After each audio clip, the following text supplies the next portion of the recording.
first time I did this colored thing, blues and red lights and white lights, and I didn't know that. And I had a foal that supposedly had a blind, that was blind anyway. So horses' eyes are adapted for seeing in the dark. Red light is not a wavelength of light that penetrates darkness. Blues do and greens do. So horses don't see red very well. They don't see it the same. They don't see red like we see red. It's not like red objects are invisible. They're just gray or washed out. They don't see reds well. In fact, if I was with you looking at one of your horses, I would put, at some point, real early in the exam, I'd pull out a red flashlight and a blue flashlight, and I'd test the horse's vision with the red light and the blue. And they wouldn't respond to red light, or most of them don't. And that's normal. The first time I did this colored thing, blues and red lights and white lights, and I didn't know that. And I had a foal that supposedly had a blind, that was blind. I tested it with a red light and it didn't react.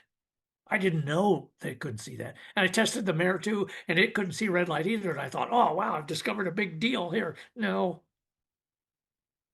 Both of them responded to blue light, both of them responded to white light, but horses don't respond to red light. So you and I see this picture of the horse of the guy who wrote and horses from Austria. We see that this is the colors we see. This is what horses see, we think.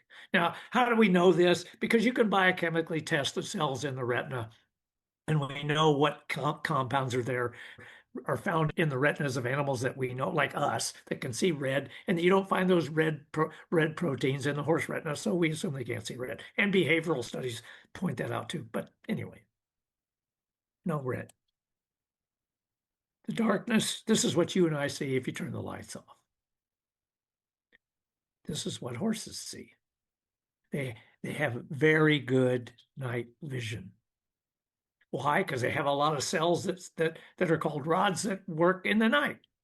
A higher percentage of their retinas contain these rods than other species that don't have as good a night vision.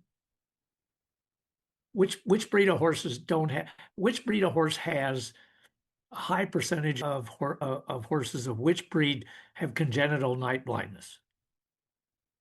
Maybe not many in Australia. 25% of the Appaloosas in Canada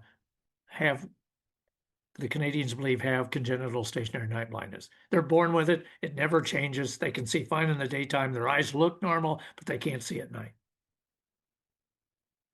And shows up in other breeds once in a while. Here, this is a friend of mine riding. This a few years ago. Just watch her. It's one of my favorite things. Favorite videos. I showed this, I remember in Denmark once I showed this, the Danish vets thought, oh, he's a good mover, or horse name's Valiant, he's a good mover. Now it's going to turn, watch the eyes. You see? They're white. So what do you think of this? People go, oh, he's blind in one eye. No, this horse is totally blind. The owner of the horse owned the horse when the horse was very young, when he was blinded, and he stepped on a nail and got infected, and the infection went into both eyes, blinded the horse. And she said, he's not lame, I'm going to train him. And she did. He lived to be 28 years old. He passed away. But she went and did what she would do. Yeah, see, I love the wave. I've just told you what we know about vision in horses. But this horse doesn't see at all. And does quite well, although it does quite well. What we learned is horses have two eyes. If a horse that it's a race horse or polo pony or dressage horse or whatever, a horse who has training loses an eye, 90% of those horses are able to do their job just like they did with two eyes. Jumping horses too. So we have a lot more to learn about horses.